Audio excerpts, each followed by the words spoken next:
Good afternoon girls. मैं Jyotibala Rathore, vocational instructor dress making NSTI Indore से। आज हम लोग जो अभी तक हमारी ऑनलाइन क्लासेस हुई हैं उनके जो टॉपिक्स हैं उन्हीं में से कुछ क्वेश्चंस मैंने फिर से बनाए हैं और मैं आप लोगों के साथ उन्हें डिस्कस करूंगी। आप सभी अपना म्यूट कर दीजिए माइक आपका।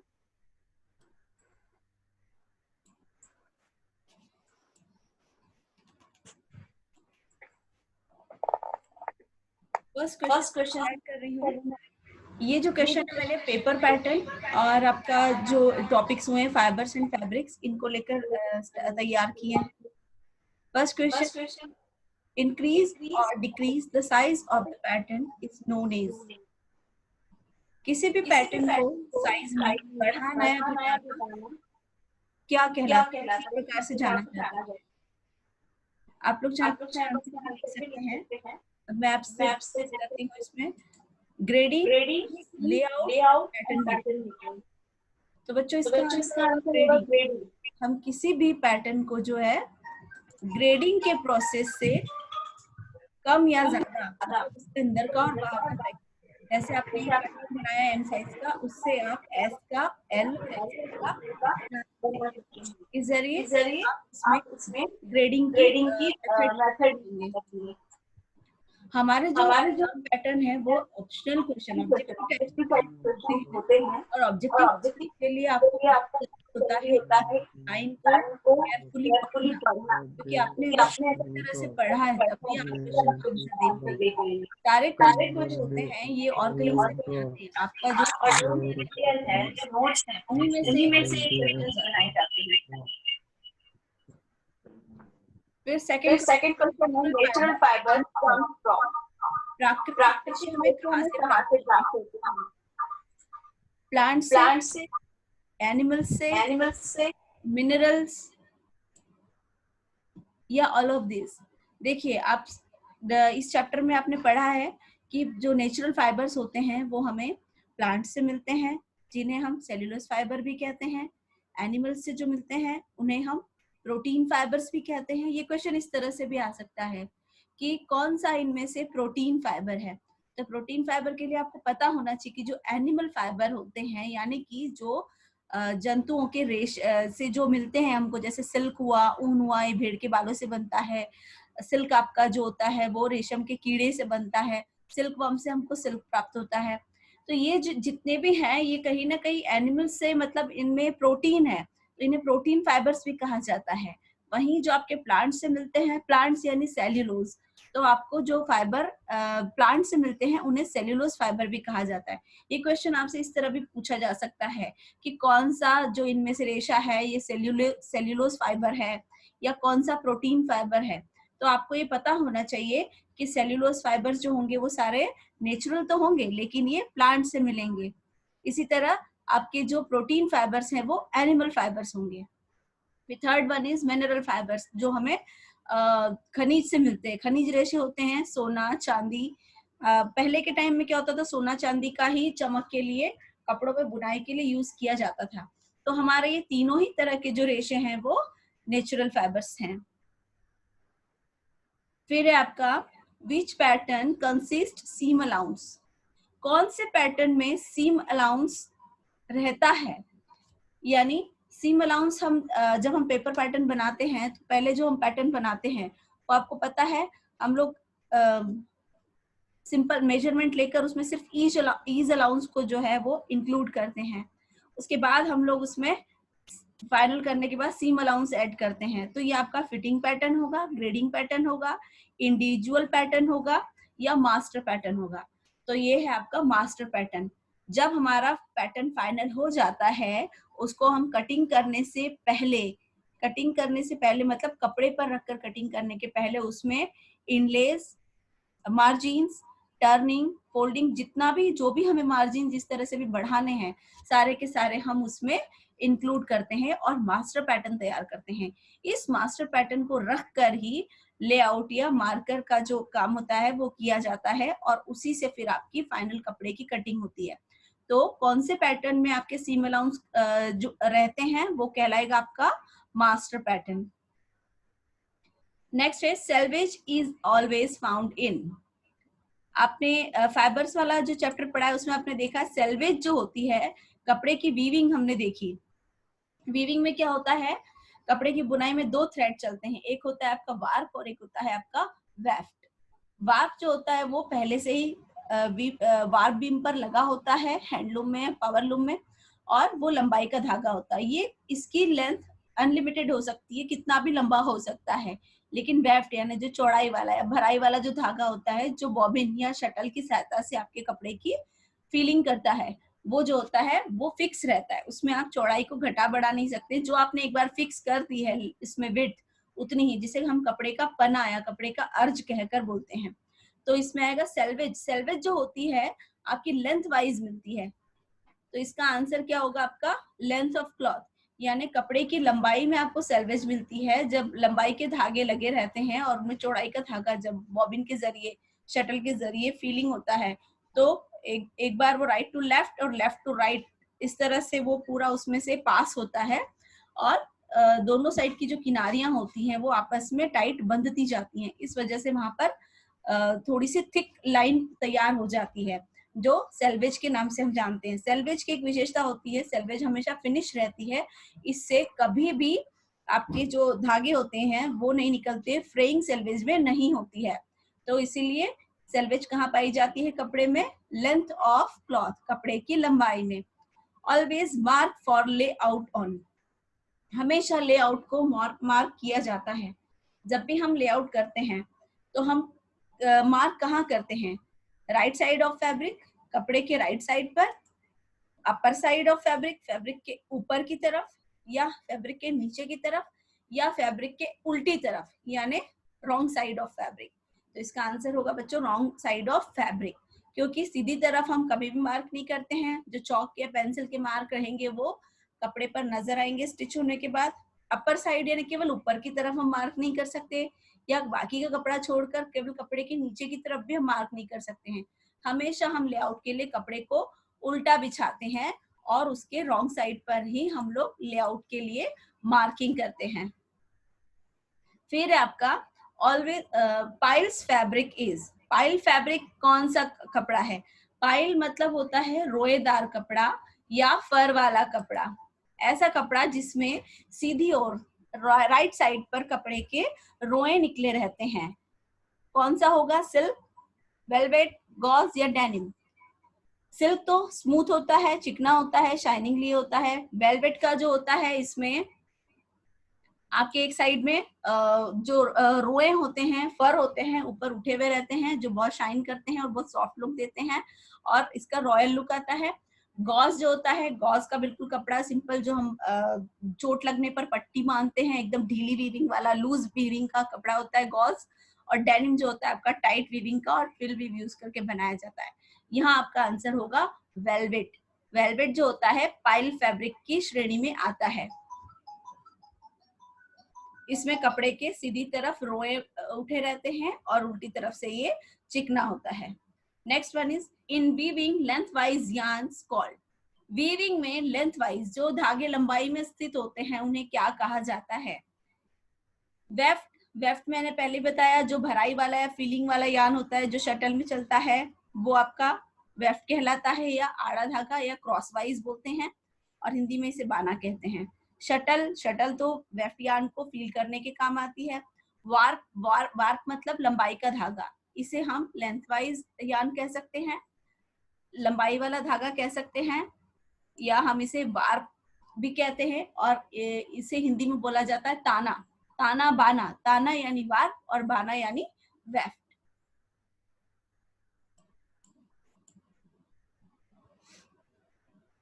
फिर है आपका linen is obtained from, linen कहाँ से प्राप्त होता है।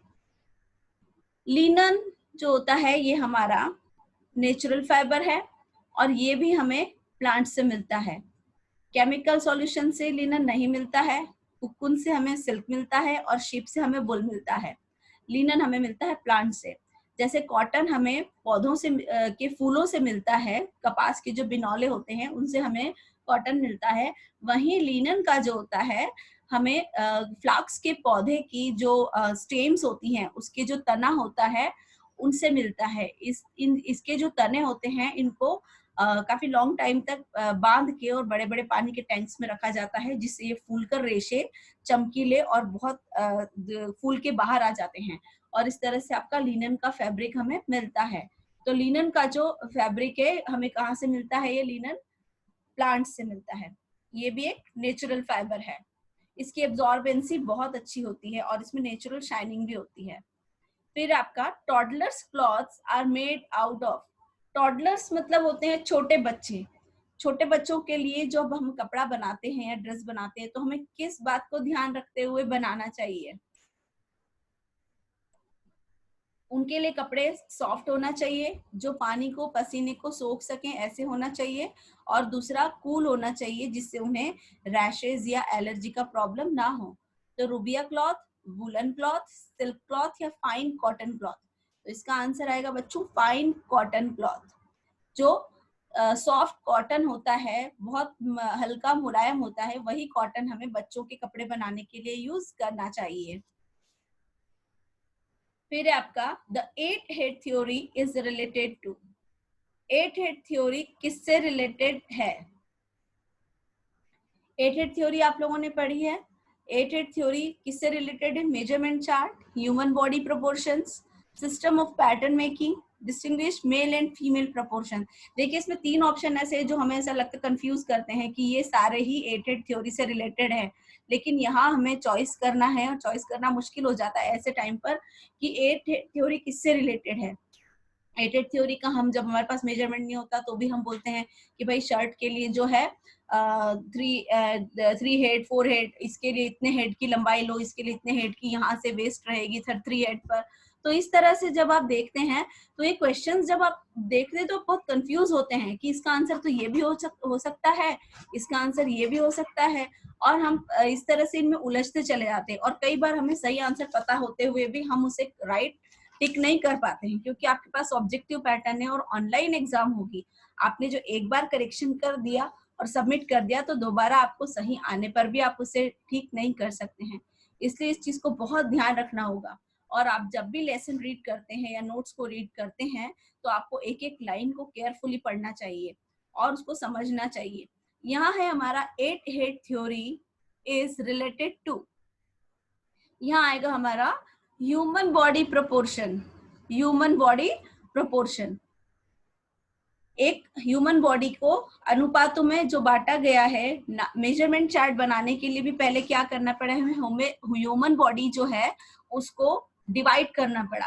तो इसके लिए हमने इसे जो है 8 भागों में डिवाइड किया है समझने के लिए, उसे आसानी से करने के लिए। तभी मेजरमेंट चार्ट, तो पहले सबसे फर्स्ट जो इसकी नीड क्या है, ह्यूमन बॉडी को प्रोपोर्शनेटली जो प्रोपोर्शन में है उसको डिवाइड करना। फिर है system for pattern making. Pattern making के लिए भी एक सिस्टम है कि हम जब मेजरमेंट चार्ट लेते हैं ह्यूमन बॉडी के प्रोपोर्शन के अनुसार ही हम पैटर्न्स बनाते हैं। तो इसका जो आंसर होगा आपका होगा ह्यूमन बॉडी प्रोपोर्शंस। नेक्स्ट है आपका pattern should be cut in. Pattern हमेशा काटना चाहिए, हाफ स्केल में, फुल स्केल में, 1/4 स्केल में या 1/6 स्केल में। देखिए पैटर्न कटिंग का जब हम करते हैं, जब हम ड्राफ्टिंग करते हैं, फाइल में काम करते हैं, तो हम 1/4 या 1/6 की स्केल लेकर काम करते हैं। तो बहुत सारे बच्चे कंफ्यूज होते हैं कि पैटर्न जो है वो 1/4 या 1/6 से ज्यादा यूज करते हैं, तो मैक्सिमम इसका आंसर 1/4 समझते हैं या 1/6 करते हैं। लेकिन यहाँ बात हो रही है pattern should be cut in. यहाँ ये नहीं लिखा है कि ड्राफ्टिंग के लिए पैटर्न कैसे बनाया जाता है या सीखने के लिए, जस्ट यहाँ बात हो रही pattern should be cut in. आप जब भी काम करते हैं और एक पैटर्न बनाते हैं तो आप किस तरह से बनाएंगे पैटर्न को।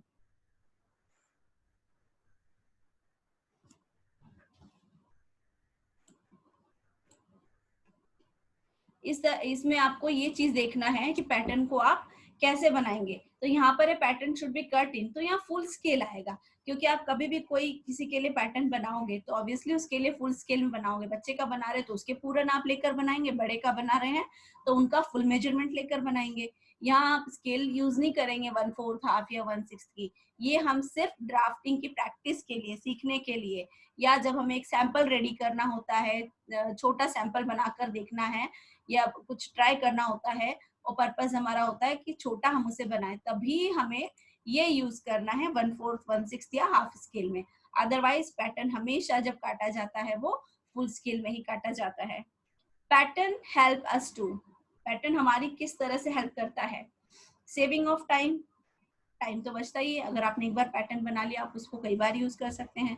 सेविंग ऑफ मनी, पैसा भी बचता है क्योंकि आपने पैटर्न बनाकर काम किया है, गलती होने की संभावना नहीं रहेगी। जो भी गलतियां हो रही है आप पैटर्न पे ही करेक्ट कर लेंगे। पैटर्न एक बार बनाने के बाद आपके सामने उसका पूरा एक आउटलुक तैयार हो जाता है। आप उसे देखकर अच्छी तरह से सोच समझ के ही कपड़े पर कटिंग करते हैं। तो सेविंग ऑफ मनी, आपका कपड़ा बिगड़ने से बच रहा है। फिर है करेक्शन ऑफ डिफेक्ट्स, जो भी गलतियां होती हैं हमसे पैटर्न में हमें पता चल जाती हैं और उन्हें हम पैटर्न पर ही करेक्ट कर सकते हैं। तो ये सारी चीजें जो होती हैं आपके लिए पैटर्न इनमें हेल्प करता है। टाइम भी सेव करता है, मनी भी सेव करता है और आपकी गलतियां होने से भी बचती हैं। तो ये सारी चीजें आपकी आएंगी पैटर्न हेल्प अस टू। ये एडवांटेजेस ऑफ पैटर्न में हम लोगों ने पढ़ा है। फिर है which tool is used for cutting out module template from thick cardboard और plastic. Which tool is used for cutting out module, देखिए यहाँ पर है कौन सा टूल आपको यूज करना है। थिक कार्डबोर्ड की जो या प्लास्टिक की शीट पर जब इंडस्ट्रीज में ब्लॉक पैटर्न्स बनाए जाते हैं तो वो थिक कार्डबोर्ड पर या प्लास्टिक शीट्स पर बनाए जाते हैं ताकि उन्हें रीयूज किया जा सके और उनकी जो एजेस हैं वो बार बार यूज करने से, कटिंग करने से उन पे कटर भी कई बार लग जाता है तो उनकी एजेस एकदम से खराब नहीं होती हैं। तो कौन से टूल का यूज किया जाता है प्लास्टिक बोर्ड या थिक शीट्स को, टेम्पलेट्स को काटने के लिए? बटन होल सीजर से तो हम बटन होल की कटिंग करते हैं। पिंकिंग सीजर से हम फ्रेइंग के लिए किनारों को या डेकोरेशन के लिए हम किनारों पर कटिंग करते हैं। हैंड सीजर से हम लोग सिलते समय छोटा जो कटर या छोटी सी सीजर हम रखते हैं जिससे हम छोटे छोटे धागे मशीन पर कटिंग कर लेते हैं। इसके लिए यूज होगी आपकी पैटर्न सीजर्स। पैटर्न सीजर जो होती हैं उनसे थिक कार्डबोर्ड या प्लास्टिक के जो शीट्स के जो टेम्पलेट बनाए जाते हैं इंडस्ट्रीज में ब्लॉक पैटर्न्स के, उनकी कटिंग पैटर्न सीजर से की जाती है। फिर आपका कुछ क्वेश्चंस कॉमन है, आप इतना जब पढ़ते हो इस चैप्टर को, फाइबर्स फैब्रिक्स के बारे में, पैटर्न के बारे में, तो कुछ चीजें ऐसी होती हैं जो आपको कॉमन पता होनी चाहिए। Sari blouse are generally stitched in, sari के लिए जब ब्लाउज स्टिच किया जाता है तो कौन सा फैब्रिक आप प्रेफर करते हैं? Rubia cloth, woollen cloth, silk cloth या हेवी कॉटन क्लॉथ? अब बोलेंगे भाई सिल्क की साड़ी होगी तो सिल्क का ब्लाउज बनाएंगे, कॉटन की होगी तो कॉटन का बनाएंगे, लेकिन यहाँ बात हो रही है आपको जनरल आप कौन सा यूज करेंगे जो सबसे ज्यादा कंफर्ट देता हो, कंफर्टेबल होता हो? रूबिया क्लॉथ। बहुत सारे लोग होते हैं जो साड़ी के साथ में सिल्क का या सेम फैब्रिक का ब्लाउज नहीं पहनना पसंद करते, लेकिन रूबिया का जो ब्लाउज होता है, कपड़ा होता है, वो बहुत कंफर्टेबल होता है, अच्छी एब्जॉर्बेंसी होती है और ये इसमें क्रीज भी एकदम से नहीं होती हैं, इसलिए ज्यादातर जो जनरली स्टिचिंग के लिए हम यूज करते हैं वो रूबिया का ही फैब्रिक ब्लाउज बनाने के लिए यूज करते हैं। फिर आपका 4 and 6 pieces petticoat are used with. 4 और 6 पैनल के जो पेटीकोट होते हैं, 4 कली और 6 कली के, वो किनके साथ में पहने जाते हैं? Trouser, salwar, skirts, sari. साड़ी के साथ ही पेटीकोट पहना जाता है। पेटीकोट के बिना आप साड़ी नहीं पहन सकते हैं। साड़ी को अटैच अगर बनाते भी हैं हम तो हमें नीचे उसमें बेस के लिए पेटीकोट देना ही होता है और उसी पर हम साड़ी स्टिच करते हैं। इसका आंसर होगा आपका saris. Use to cut the balance marks, balance marks को कट करने के लिए किसका प्रयोग किया जाता है? Hole maker, pinking scissor, awl या नोचर? देखिए यहाँ बैलेंस मार्क्स की बात हो रही है तो बैलेंस मार्क्स को बनाने के लिए हम पैटर्न नोचर का यूज करते हैं। नोचर जिससे हम नॉचेस लगाते हैं और ये नॉचेस हमारे फ्रंट और बैक को सिलते समय बैलेंस में रखने के लिए लेंथ वाइज उनको और विड्थ वाइज भी हमें जब कपड़े को सिलना होता है तो उस कपड़े को बैलेंस में रखने के लिए हमें हमेशा नॉचर से ही बैलेंस मार्क्स लगाने चाहिए। जनरल हम सीजर के पॉइंट से लगाते हैं, लेकिन वो गलत तरीका है। नॉचर का यूज करके हमें बैलेंस मार्क्स लगाने की हैबिट होना चाहिए। There are methods of pattern making. Pattern making की कितनी मेथड्स हैं, ये इंपॉर्टेंट है। अभी आप लोगों ने पैटर्न मेकिंग की मेथड्स देखी। पैटर्न मेकिंग की मेथड्स में बहुत कंफ्यूज होते हैं बच्चे, कई बार बार इस तरह से पूछते हैं कि पैटर्न मेकिंग की एक्चुअल मेथड्स कितनी हैं। हम जो पैटर्न के बारे में पढ़ते हैं, तो जो पैटर्न्स होते हैं, commercial pattern, readymade pattern, final patterns, ये तो पैटर्न्स के टाइप्स होते हैं। फिर आती है बात मेथड्स की। तो मेथड्स में जो है 3 मेथड्स होती हैं, मेन जो होती हैं वो 3 होती हैं। फर्स्ट आपकी है ड्राफ्टिंग मेथड, सेकेंड है आपकी ड्रैपिंग मेथड, और थर्ड है फ्लैट पैटर्न मेकिंग। अब जो फ्लैट पैटर्न मेकिंग की जो मेथड है, उसमें 2 टेक्निक्स हैं पैटर्न बनाने की, मैनिपुलेशन और एडॉप्टेशन। तो ये आपकी उसी का एक पार्ट है फ्लैट पैटर्न का। पैटर्न मेकिंग मेथड्स जो है वो 3 है। 3 तरह से हम पैटर्न बना सकते हैं। फर्स्ट ड्राफ्टिंग मेथड, सेकेंड हो जाएगी आपकी ड्रेपिंग मेथड, और थर्ड है फ्लैट पैटर्न मेकिंग मेथड। ये मेथड्स का यूज करके आपको पैटर्न बनाने होते हैं। मैनिपुलेशन और एडाप्टेशन जो है फ्लैट पैटर्न मेकिंग का ही दोनों तरीके हैं, दोनों टेक्निक्स हैं फ्लैट पैटर्न को मैनिपुलेट करने के लिए। तो आपको ये बात हमेशा ध्यान रखनी है कि जो पैटर्न मेकिंग की मेथड्स हैं वो 3 हैं।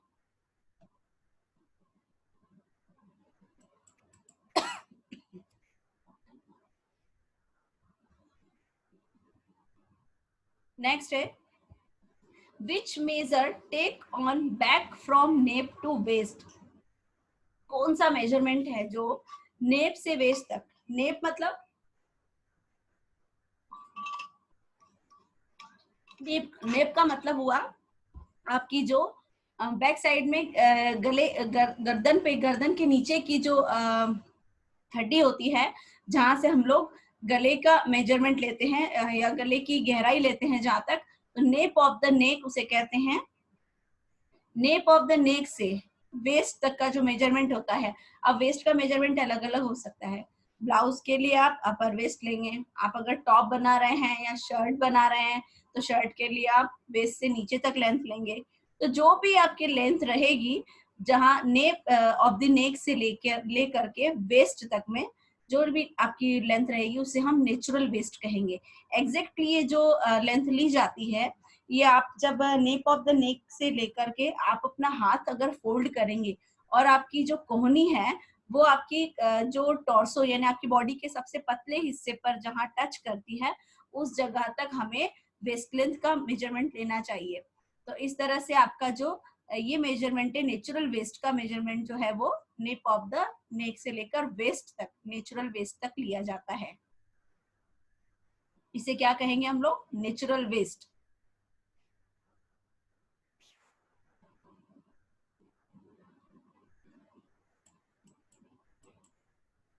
फिर है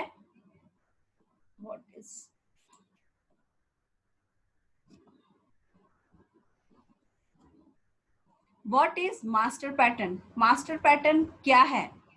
मास्टर पैटर्न में एक्सक्लूडिंग ऑल मतलब सारी चीजें उसके अंदर नहीं होती हैं, इंक्लूडिंग ऑल अलाउंसेस, सारे अलाउंस उसमें इंक्लूड होते हैं, या excluding ease allowance, ease allowance को छोड़ दिया जाता है, या इंक्लूडिंग ईज अलाउंस, या ईज अलाउंस को उसमें इंक्लूड किया जाता है। ये मैं फिर से आपको बताना चाहूंगी कि मास्टर पैटर्न हम जो बनाते हैं वो हमारा जस्ट लेआउट के लिए, मार्कर के लिए तैयार पैटर्न होता है, उसी को कपड़े पर रख कर कटिंग की जाती है। जब आपका पैटर्न, तो उसके अंदर सारी चीजें इंक्लूड होनी चाहिए, मतलब आपके इनलेज, आपके सीम अलाउंसेस, फोल्डिंग, टर्निंग, मार्जिन, जितनी भी चीजें दी है, डार्ट्स, नॉचेस, सब कुछ मास्टर पैटर्न के ऊपर होना चाहिए। क्योंकि मास्टर पैटर्न वो पैटर्न होता है जिसे रखकर आपको जस्ट कपड़े पर मार्किंग करनी है और कटिंग करनी है। इसलिए मास्टर पैटर्न में क्या रहेगा आपके? Including all allowances. अब इनलेज और ईज में भी डिफरेंस होता है। ईज जो होती है वो कपड़े में हम लोग जब मेजरमेंट लेते हैं, मेजरमेंट सेम अगर हम रखकर कटिंग करें और स्टिचिंग करेंगे तो आप कपड़ा पहन नहीं सकते, उसमें आपको हमेशा ईज अलाउंस रखना होता है। जो हम ब्रीथिंग के लिए, हम ब्रीथ करते हैं तो हमारा बॉडी जो है थोड़ा सा फूलता है, और जब हम ब्रीथ छोड़ते हैं तो श्रिंक होता है। इसी तरह से जब भी हम कपड़े पहनेंगे उसके बाद हमें ब्रीथिंग करनी है, ऑब्वियसली हमारे हाथ पैर हिलेंगे, मूवमेंट भी करेगी हमारी बॉडी, तो उसके लिए जो अलाउंस रखा जाता है उसे कहते हैं ईज अलाउंस।